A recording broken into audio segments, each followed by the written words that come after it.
Մեր թվարկությունից առաջ 8-րդ դարի ուրարտական քարտեզն է, իսկ սա Սևանալիճը կամ Սիուանը։ Իսկ թե որտեղից սա գիտենք, ահա այս արձանագրությունից, որը թողել է ռուսա առաջինը։ Իսկ սա 1832 թվականին քարտեզագիր Ֆրեդերիկ Դյուբուա դե Մոնպենիեի շրջագայությունից հետո հրապարակված քարտեզն է, որտեղ նույնպես գրված է Սևան։ Իսկ Իլհամ Ալիևը փորձում է հակափաստարկներ գտնել այս ամուր եւ ոչ քակտելի իրականությանը, պեղելով ու վկաբերելով 20-րդ դարի սկզբին հին ռուսական կայսերական քարտեզները։ 20-րդ դարի սկզբին հին ռուսական կայսերական քարտեզները հստակ ցույց են տալիս, որ այսօրվա Հայաստանի տարածքում գրեթե բոլոր տեղանուններն ադրբեջանական ծագում ունեն։ Չկա Սևանալիճ, բայց կա Գյոյչա լիճը։ Մենք չենք ստեղծել այս քարտեզները, դրանք կազմել է ցարական Ռուսաստանը, որը Ղարաբաղը վերաբնակեցրել է Իրանի եւ Արևելյան Անատոլիայի հայերով էթնիկ կազմը փոխելու համար։ Այս քարտեզներն արտացոլում են պատմական ճշմարտություն։ Ալիևը պահանջներ ունի բոլորից մեր տարածաշրջանում։ Քաղաքագետի խոսքով Ադրբեջանը գոյություն ունենալու համար որդեգրել է ագրեսիվ ու էքսցենտրիկ քաղաքականություն։ Ադրբեջանը որդեգրել է ագրեսիվ ռազմավարություն, գոյություն ունենալու, ընդարձակվելու հարևան պետությունների հաշվին եւ ոչ միայն Հայաստանի, այդտեղ նրանք պահանջներ ունեն Իրանի Իսլամական Հանրապետությունից, նրանք պահանջներ ունեն նաեւ Վրաստանից, Հայաստանի մասին էլ չեմ ասում, նույնիսկ Թուրքիայից։ Ադրբեջանագետ Անժելա Էլիբեկովան նշում է, որ զարմանալի ոչինչ չկա Ալիևի ռազմավարության մեջ։ Արցախի փոխարեն սկզբից Լեռնային Ղարաբաղ անվանումը, հետո էլ ավելի կրճատեցին ուղղակի Ղարաբաղ անվանումով եւ մեծ հաշվով այստեղ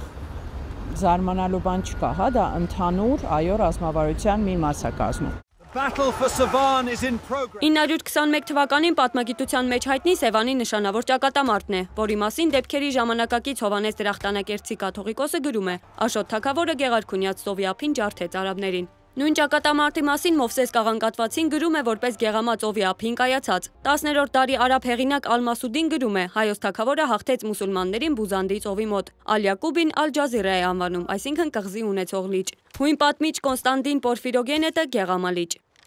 Ում ապացուցելու կամ համոզելու, որ սա Հայաստանն է։ Արդյոք մենք ինչ-որ մեկին կարիք ունենք ապացուցելու կամ համոզելու, որ սա Հայաստանն է։ Սա ապացուցված է ոչ միայն մեր պատմությամբ,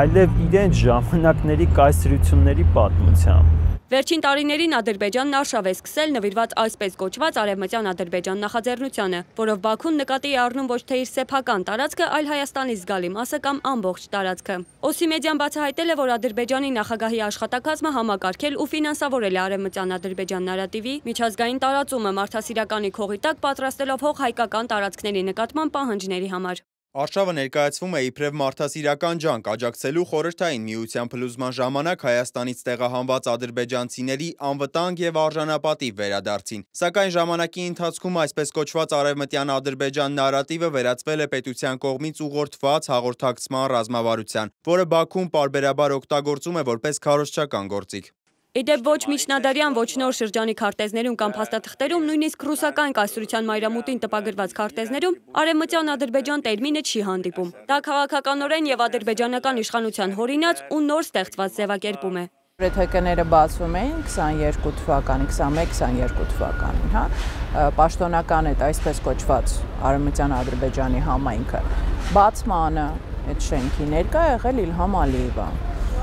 Մեծ, երկար, բովանդակալից ելույթ է ունեցել, ներկայացնելով այդ ամբողջ կոնցեպտը որպես պետական ծրագիր տասնամյակների։ Փորձագետների խոսքով այս քարոզչությունը Ադրբեջանը տարիներ շարունակ աթեցնում է ոչ միայն հայերի, այլև ամբողջ աշխարհի ականջին։ Բայց ասում են նրանք ժամանակն է փոխել դիրքերը, ոչ թե պաշտպանվել, այլ նախաձեռնությունը վերցնել մեր ձեռքը։ Վերջապես մեր թիկունքում հազարամյակների պատմություն ու անհերքելի փաստեր են։ Մոնիկա Հայրոյան, Դավիթ Եղիազարյան, Reopen Media։